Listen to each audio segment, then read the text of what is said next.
안녕하세요. 오늘 저희와 함께 깊이 파고들 자료는요.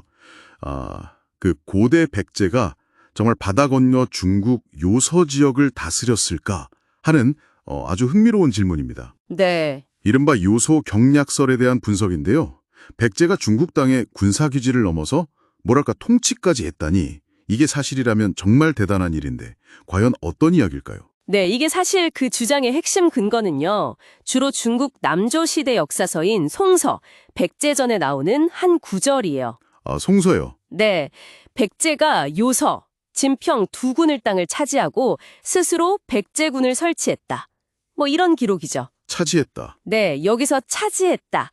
주요라는 그 표현이 아주 핵심입니다. 또 양서 같은 다른 중국 기록도 좀 비슷한 맥락으로 언급이 되곤 하고요.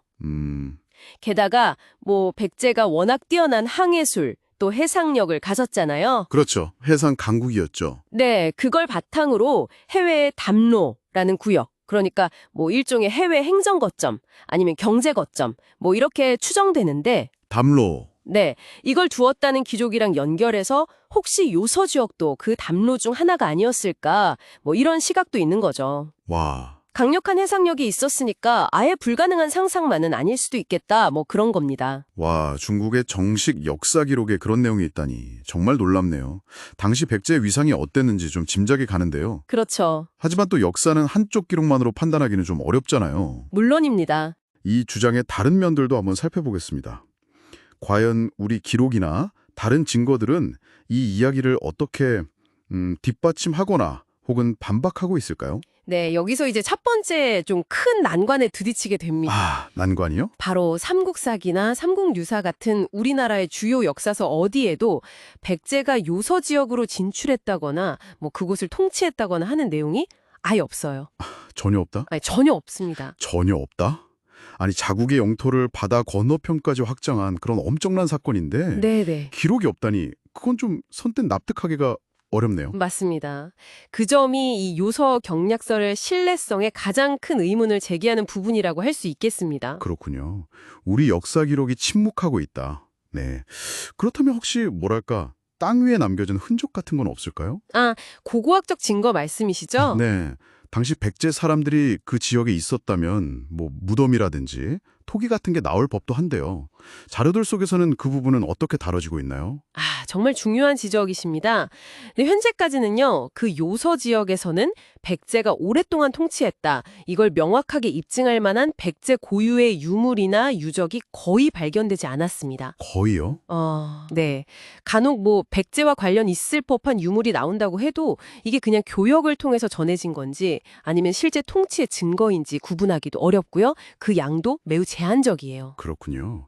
심지어는 아까 말씀드린 송서 기록에 나오는 진평군이라는 곳이잖아요. 네, 진평군.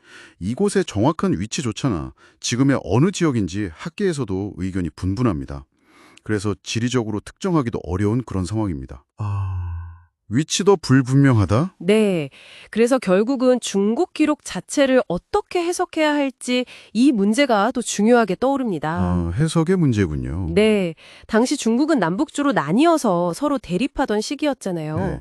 이때 남조 정권이 북쪽의 북조를 견제하려고 자기들과 동맹 관계였던 백제 세력을 실제보다 좀 부풀려서 과장해서. 네, 과장해서 기록했을 가능성 이거 배제할 수 없고요. 또는 백제가 일시적으로 군사활동을 벌였다거나 교역 거점을 잠깐 운영했는데 이걸 중국 쪽에서 점령이나 통치로 확대 해석했을 수도 있는 거죠. 그럴 수도 있겠네요. 네. 그리고 아까 그 송서에 차지했다, 규요라는 표현도요. 이게 반드시 영토 편입을 통한 직접 통치만을 의미하는 게 아닐 수도 있거든요. 그냥 일시적인 군사적 점령거나 영향력 확보 이 정도로 해석될 여지도 충분히 있습니다. 아하. 게다가 또 현실적인 문제도 있는데요. 당시 백제가 한반도 안에서도 고구려, 신라랑 엄청 치열하게 경쟁하던 상황이었잖아요. 네, 그렇죠. 그런데 과연 그렇게 멀리 떨어진 요서 지역을 안정적으로 통치할 만한 군사적, 행정적 여력이 있었을까? 이 부분도 의문이 제기되는 거죠. 그렇군요. 그렇게 중국 기록이 있긴 하지만 우리 기록은 없고 또 고고학적 증거도 부족하고 게다가 그 중국 기록 자체도 해석의 여지가 많다는 거군요. 네, 맞습니다. 그럼 현재 학계의 대체적인 분위기도 좀 정설로 받아들이진 않는 쪽인가요? 네, 맞습니다. 현재로서는 이 유서 경략서를 역사적 사실로 확정하기에는 근거가 상당히 부족하다. 이게 학계의 중론이라고 보시면 됩니다. 물론 백제가 굉장히 활발하게 해상 활동을 했고 교류 범위가 넓었다는 걸 보여주는 흥미로운 가설이긴 하니까 연구는 계속되고 있습니다. 네네. 그래서 요즘에는 직접 통치보다는 교역 거점을 운영했다거나 특정 시기에 좀 제한적인 군사 활동 정도가 아니었을까 하는 그런 절충적인 해석도 나오고 있고요. 그렇군요. 절충적인 해석. 오늘 저희가 살펴본 자료들을 통해서 정말 역사 기록 하나를 두고도 이렇게 다양한 해석과 치열한 논쟁이 펼쳐질 수 있다는 걸 새삼 느낍니다. 네, 그렇죠. 정말 흥미로운 지점인데요. 마지막으로 이런 질문을 한번 던져보고 싶습니다. 네. 설령 백제가 요소를 직접 통치한 것이 아니라고 해도 그렇다면 왜 당시 중국 기록들은 백제가 그곳에 영향력을 행사했다고 기록했을까요?